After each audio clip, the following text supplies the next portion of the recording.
Ha muerto Eduardo Obregón Barreda.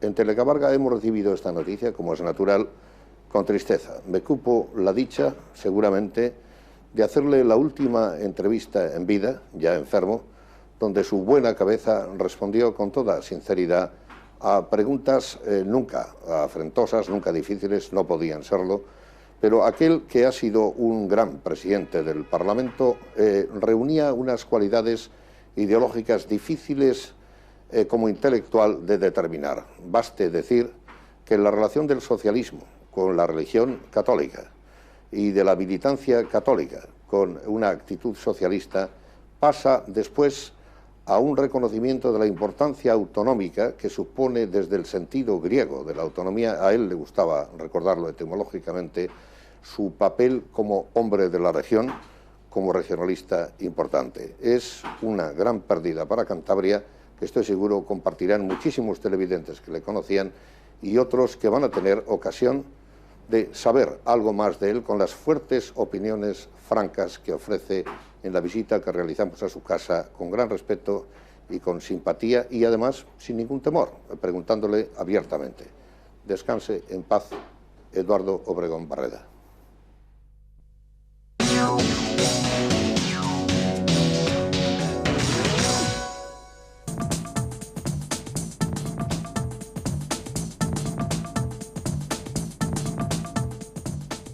Eduardo Obregón Barreda, un patriarca. Estamos en su casa en la céntrica calle Cádiz.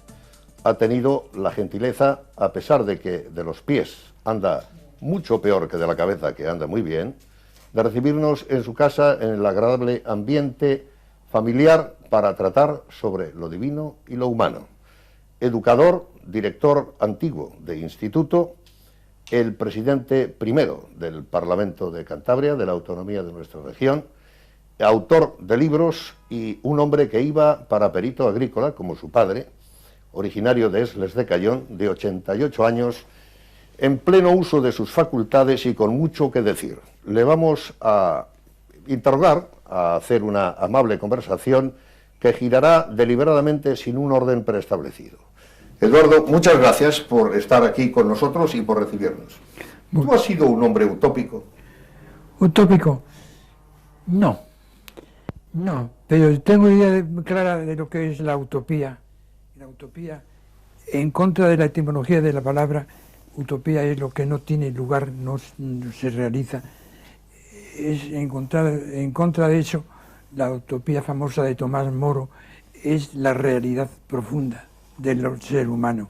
Y Campanella y otros. Pero Sí, ahora sí. una realidad quizás profunda, decía Unamuno Zaondar, Sí. es lo que está ocurriendo con los estatutos en esta especie de segunda transición que algunos llaman preconstitucional. ¿Estás de acuerdo en que exista una nueva transacción y forcejeos en España después de la dejación ideológica y de la magnífica generosidad que tuvieron todas las clases políticas al principio de nuestra democracia? Pues yo creo que es muy de estimar y es laudable, y conocí a algunos, por ejemplo a Gregorio Pérez Barba, los conocí en su sinceridad, en su entrega a todo, y creo que estamos en un momento difícil por el enconamiento de los partidos políticos, que conste que para mí los partidos políticos son esenciales. No hay cosa peor que un régimen sin partidos. Los partidos comunistas han caído porque solo tenían el partido. Y en España hubo tiempos en que solo se habló del partido y fue lamentable y totalmente infecundo. Pero estamos a los 50 años de la muerte de aquel gran pensador que fue Ortega, Oh. que también era partidario de los partidos. Sin embargo, los criticaba a ambos y apuntó al peligro que tenía precisamente el radicalismo de los partidos. ¿Estamos en algo que se parece? Pues no, yo admiro a Ortega. He leído bastante de él y sigo leyendo. Hace poco, hablando era sobre el tema de Cataluña, que decía la necesidad de conllevar. Conllevar es una palabra muy expresiva de las pocas palabras son tan expresivas de la necesidad de conllevar a Cataluña con Cataluña, pues Ortega ha sido uno de los grandes pensadores contemporáneos, y con Ortega estaban también en plano inferior Morente, Zubiri, en fin, igual que hubo una generación de poetas del siglo XIX, desde Damas Alonso hasta el tremendo caso de Miguel Hernández, pues todo esto son grandes riquezas que no se pueden destrozar con los enfrentamientos de los partidos. Que conste que yo soy partidario, si vale la expresión, de los partidos. No hay peor cosa que el partido único. Cuando un régimen solamente tiene un partido, el partido es la dictadura, como fue en España el caso de Franco, como fue en Rusia de Stalin, incluso antes que Stalin con Lenin, pero los partidos han hecho grandes aportaciones al desarrollo de las ¿Y cuál era naciones. el partido de Jesucristo? En alguna ocasión se ha dirimido si Cristianos para el socialismo era una mezcolanza o una combinación propia de la necesidad de la época. ¿Es cierto que el primer comunismo fue el de Jesucristo, Eduardo? Bueno, vamos por partes. El primer comunismo ya a la época esta de Jesucristo, pues no es adecuado situarlo en él. Por ejemplo, los cristianos por el socialismo, que yo he estudiado bastante y soy entusiasta de ellos, la labor que hicieron en América, en Sudamérica sobre todo, y que no los reconocieron todos los papas, así como ha habido papas estupendos como Juan XXIII, el último papa, el actual, todavía es pronto para verlo, el último papa tenía dudas y mezcla de cuestiones. Yo, por ejemplo, que sea quizá hablar con demasiada claridad, considero que el Opus es una desviación lamentable y sin embargo en Roma ha tenido acogidas demasiado benévolas que veo de apoyo. Un primer libro tuyo se titulaba Razones para el proletariado. Las razones del proletariado, sí. ¿Existe un proletariado, quiero decir, aparte de uno muy nuevo, que sean los emigrantes en una sociedad multicultural completamente distinta? Hace mucho que el Partido Socialista quitó la O de obrero. ¿Realmente la tesis de aquel libro y tu pensamiento sobre las razones subsisten o hay unas nuevas? Pues hay un proletariado, sobre todo en un mundo de las migraciones, que es otro fenómeno que está produciéndose de una importancia enorme, extraordinaria. Nuestro porvenir viene de una Europa que se volcó por necesidades de vida y de pervivencia sobre las fronteras y entró en España. Las épocas tan remotas de los vikingos, de los suevos, de los vándalos, de los alanos, pues está dándose también. Ahora, esta aportación de estas gentes que vienen porque se mueren de hambre es otro de los grandes problemas y otra de las cuestiones que deben invitarnos a reflexionar continuamente. Eduardo Obregón, ¿Castro o Pinochet? ¿Son igual de malos? ¿Son menos bueno uno que el otro? ¿Cómo enjuicias estas dos figuras históricas antagónicas? Bueno, para mí, Pinochet mucho peor que Castro. Pinochet mucho peor que Castro. Y Castro, pues, ha tenido momentos lamentables y otros, pues, brillantes. El hecho de que un papa mismo fue a Cuba a visitarle, a verle, y pues significa mucho. Yo estuve en Cuba poco tiempo, fue una visita rápida de un mes escaso, y hablé con bastantes cubanos. Querían a España, y yo les preguntaba que cómo admiraban tanto España, y me contestaron 2 o 3 veces, porque nos dejó mucho bien aquí a nosotros, lo cual no quiere decir que la colonización española en Cuba no fuera también, como en el resto de América, de signo negativo a veces. Eduardo, tú has sido director de instituto, Sí. has sido educador, y en ese sentido puedes tener algunas nostalgias y puedes tener también constatación de cómo algunas cosas se han deteriorado. Se distinguía antiguamente entre instrucción y formación. Esa distinción hoy vale porque se ha borrado, por ejemplo, algo de apariencia superficial y que era muy profundo, el estudio de la urbanidad. Pues no sabría yo qué decir, porque hay una situación también lamentable que ha invadido todos los campos de la juventud, desde los estos que juegan al papel del rol y eso, sí, al asesinato en la calle por simple cumplir con un rol. Pues esta situación es grave y debe hacernos pensar, y muchas veces son los pobres emigrantes los que más lo pasan, lo que llaman los sudacas. Para elevar esta categoría educativa un poco, ¿cómo ves aquello que se llamó por Snow, el gran autor que trató de las dos culturas, la cultura tecnológica y la cultura humanística? ¿No es hoy una regresión invocar esta cultura humanística tan propiciada en el Mediterráneo frente a la supremacía anglosajona de la tecnología que tan necesaria es? Pues hay que armonizar las dos. No puede ser una con olvido de la otra. Pero estamos viviendo, quizá pasando, la historia es una sucesión continua de etapas. Estamos asomándonos a unos horizontes para reflexionar profundamente, y esto que me dices pues está también muy raro, hay que atender a ello mucho.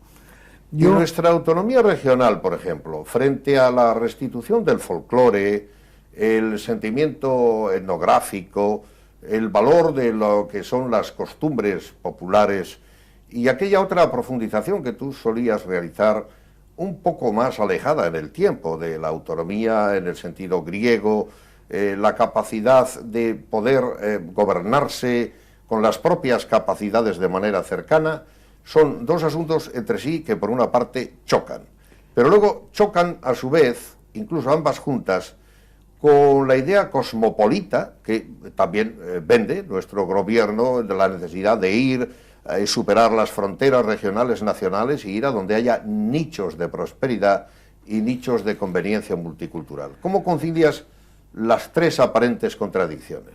Bueno, yo creo que son conciliables. Vamos, yo políticamente, pues tengo naturalmente unas inclinaciones en un sentido o en otro. Yo desde hace mucho tiempo, yo soy de corazón, diríamos, socialista. Los cristianos por el socialismo, aquí en Cantabria,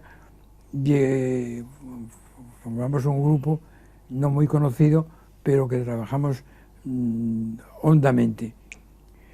Pero ese no es un grupo un poco, digamos, anacrónico, no en el sentido de las necesidades o su bondad ideológica, sino por motivo de que la izquierda moderada, las socialdemocracias, van por su camino, bastante agnósticas, con la separación del Estado y de las ideologías relacionadas con las religiones.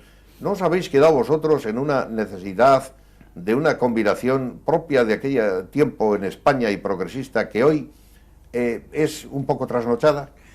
Pues no, yo he escrito algunos artículos defendiendo el laicismo que significa el vivir en relación estrecha con lo popular, con el pueblo. Por ejemplo, yo recuerdo una calle que había en Santander con un letrero que ponía Marcos Linazasoro, maestro laico. El laicismo era necesario en España, y en ese punto estoy con el gobierno actual, que ha ido purificando de viejas escorias el panorama español. ¿Quiere eso decir que erradicas la parte de cristianos para quedarte con la de socialistas caminando por sí mismos de forma agnóstica? No. Yo, el cristianismo, yo soy profundamente cristiano por consecuencia y convivencia, y no lo separo y no lo considero aparte. Por ejemplo, un escritor que ha escrito algo muy tangencialmente sobre esto ha sido Ortega y Gasset. Ortega y Gasset tiene un párrafo que dice: yo he sido siempre cuidadosamente alejado de cualquier, en todos los trámites de la vida personal, de cualquier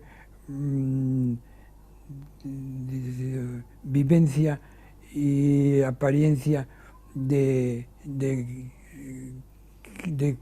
cristianismo. Él distingue en cierto modo entre cristianismo y catolicismo, que es otro gran Pero tema. él es a su vez un hombre claramente contrario, porque no lo entiende, a los misticismos. ¿Crees tú en los místicos del siglo de oro? Pues no lo sé. Sé que ha habido poetas extraordinarios, pues no sabría, porque, por ejemplo, San Juan de la Cruz era una persona de muchísima categoría. Como subimos a unas alturas excesivamente elevadas, para decirlo con humor en este agradable encuentro, hablemos del regionalismo.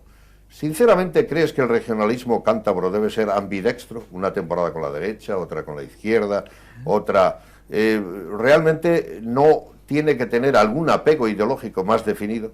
Bueno, el regionalismo, pues en un régimen parlamentario, pues es tan pronto puede acercarse a un grupo, a una corriente o a otra. Pero eso parece más propio de los liberales europeos, siempre minoritarios, no para ocupar las presidencias.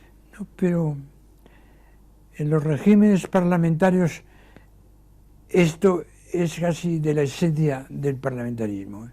Estamos en un régimen parlamentario que yo creo que es bueno y no me parece mal.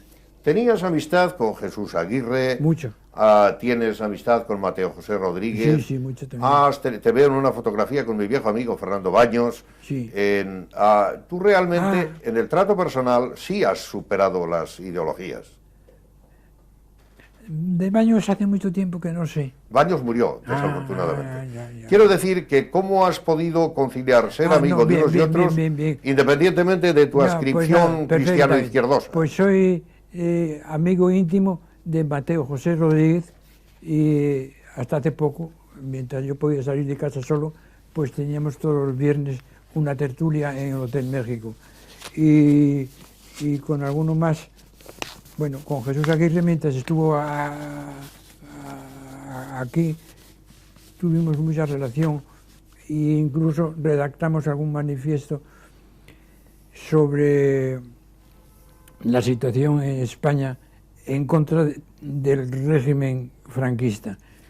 Tenemos que hablar un poco, para darle algo de mordiente a esta conversación, de aquel hecho que había que cuando entraba un director de instituto como tú, todos los alumnos tenían que ponerse de pie. Visto esto a la distancia, ¿qué te parece? ¿Una señal de respeto o un gesto un poco impropio a la distancia, excesivamente, digamos, ritualístico? Pues bueno, por ejemplo, estamos en los pasillos y pasaba el profesor, por ejemplo, el profesor de matemáticas, don José Royo, que valía muchísimo. En el pasillo nos poníamos de pies. Y bueno, pues no, yo creo que esto no hay que darle mayor trascendencia que una forma de... exterior de comportarse, exterior, nada más propia del tiempo. Sí, porque el descuidar totalmente las formas exteriores, pues no me parece bien. Eduardo, hablemos de las palabras. Tú no eres un nominalista, vas a las esencias. A una vieja relación es el apoyo de la lingüística a la filosofía, lo que se ha llamado el giro lingüístico en el siglo. Sí. Realmente, cuando hablamos, hay quien dice que hay una operación de la cosa con la palabra y otra del pensamiento y la mente con la expresión. Lingüísticamente, ¿cómo ves tú, que eres un etimologista, que atiendes la lexicografía, incluso la paremiología? ¿Cómo ves esta relación de la conversación de los seres humanos, la comunicación, y a la vez el acto de pensar, y luego el referente, las cosas. El referente, eso es. Bien, pues yo veo que la hay. Ortega decía que el hombre es un ser etimológico.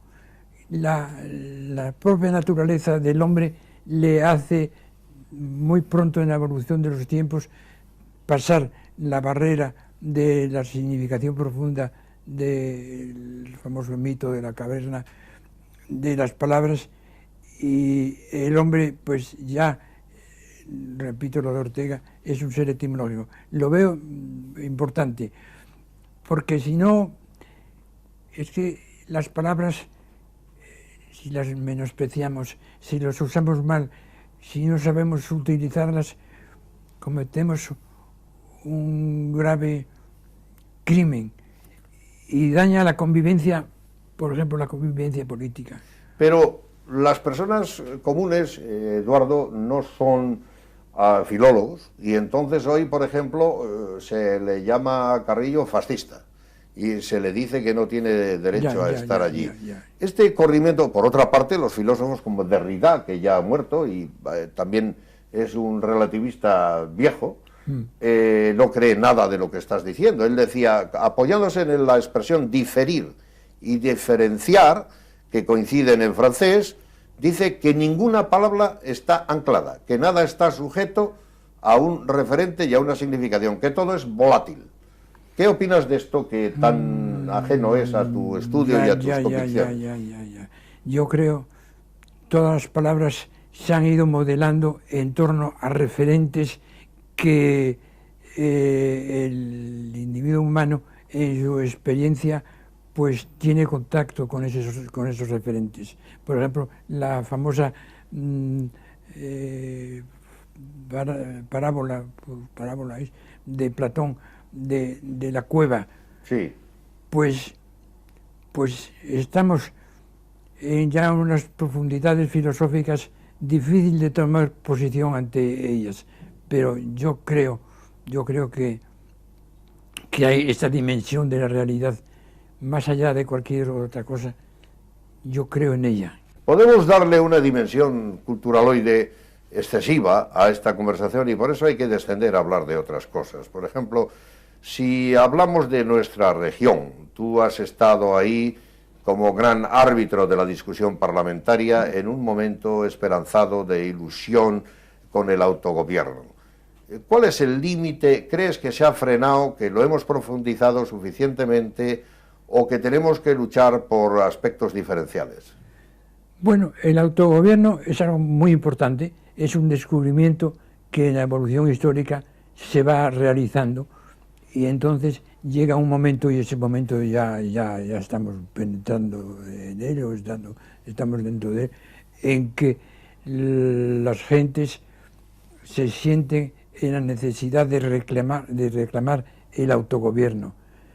Dentro de ciertos límites, creo en la importancia de los partidos políticos. Sin embargo, Eduardo, la gente sigue hablando de que no existe una justicia internacional.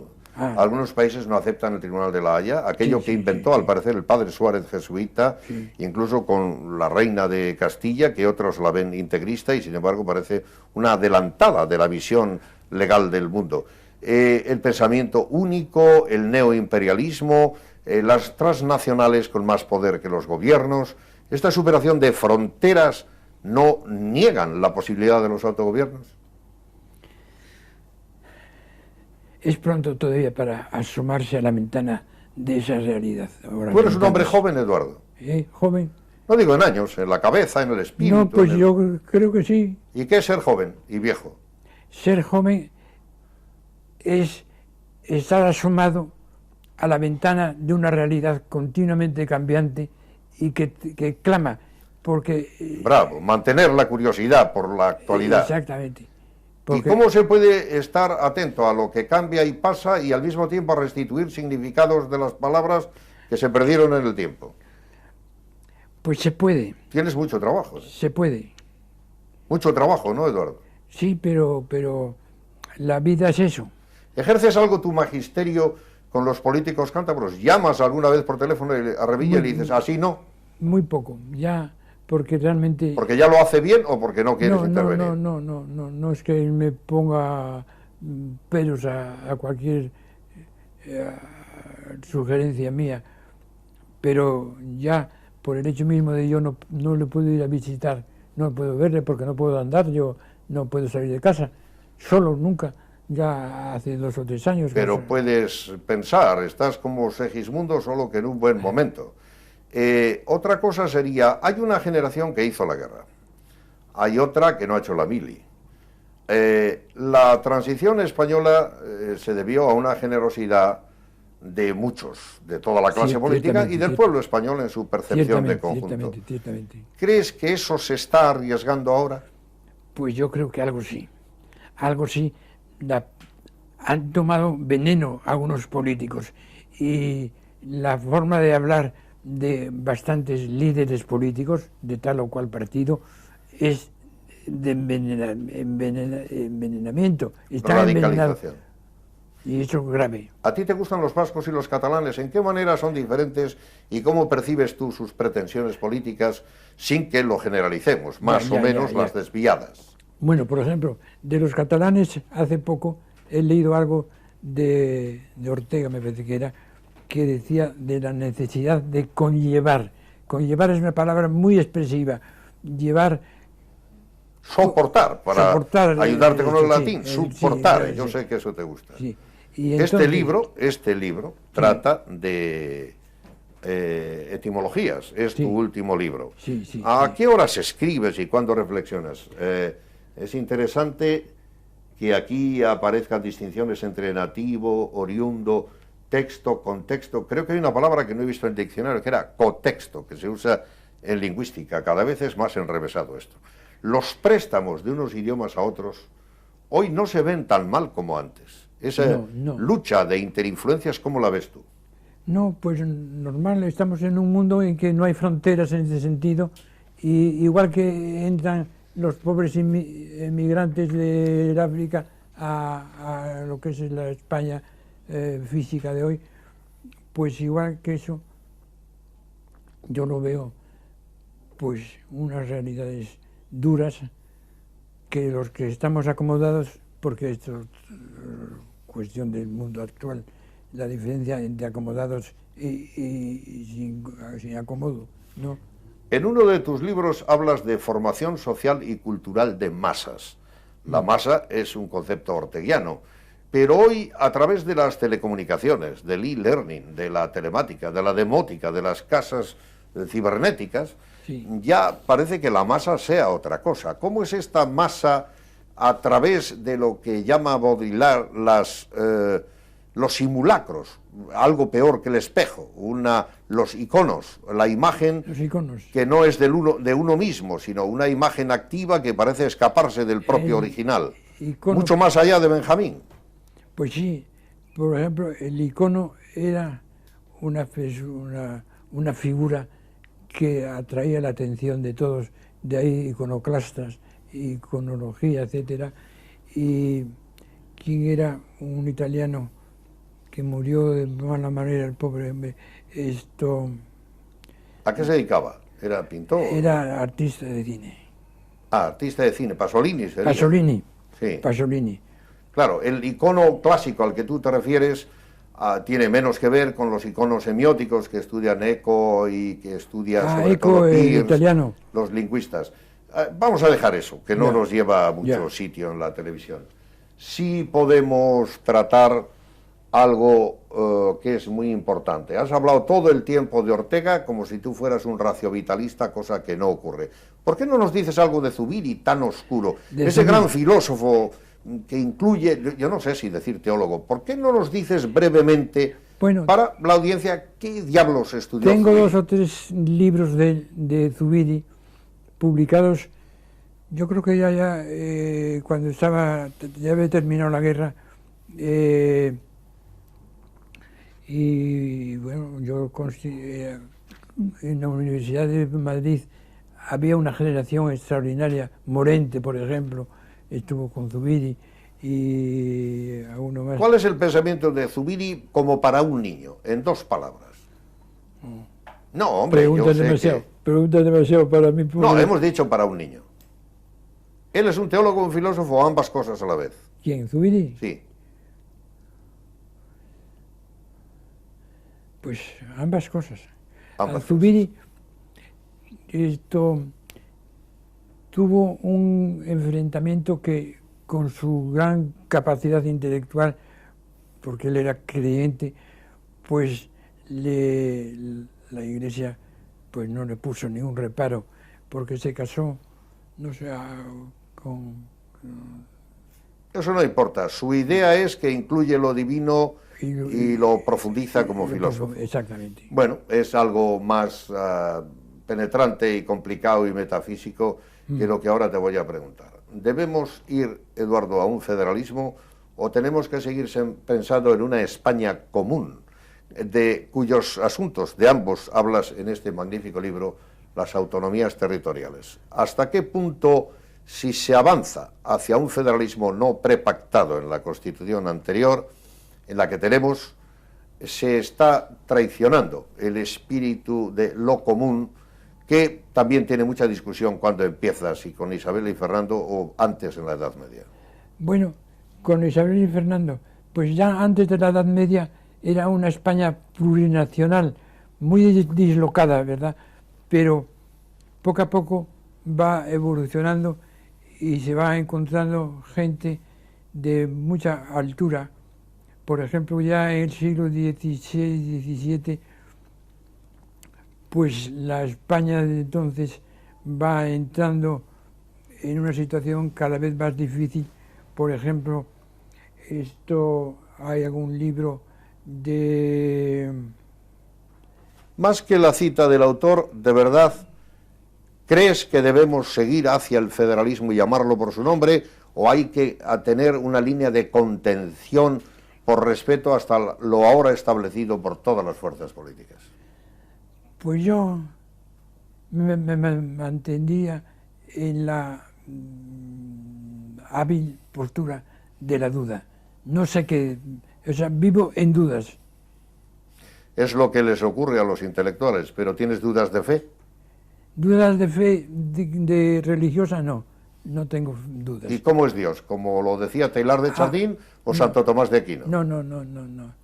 Dios es imposible de entender de cualquier forma. Dios es amor. Por ejemplo, la revelación de San Juan, eso es San Juan. San Juan es Joseos agape Dios es amor. Y el mensaje cristiano termina en eso. Estamos en un buen punto. Tienes 6 nietos, eres un pater familias. ¿Te han salido buenos estudiantes y cariñosos y tal? Yo sé Sí. Una por lo menos que sí, porque ha sido la llave por la que podemos estar hoy en tu casa. Pues sí.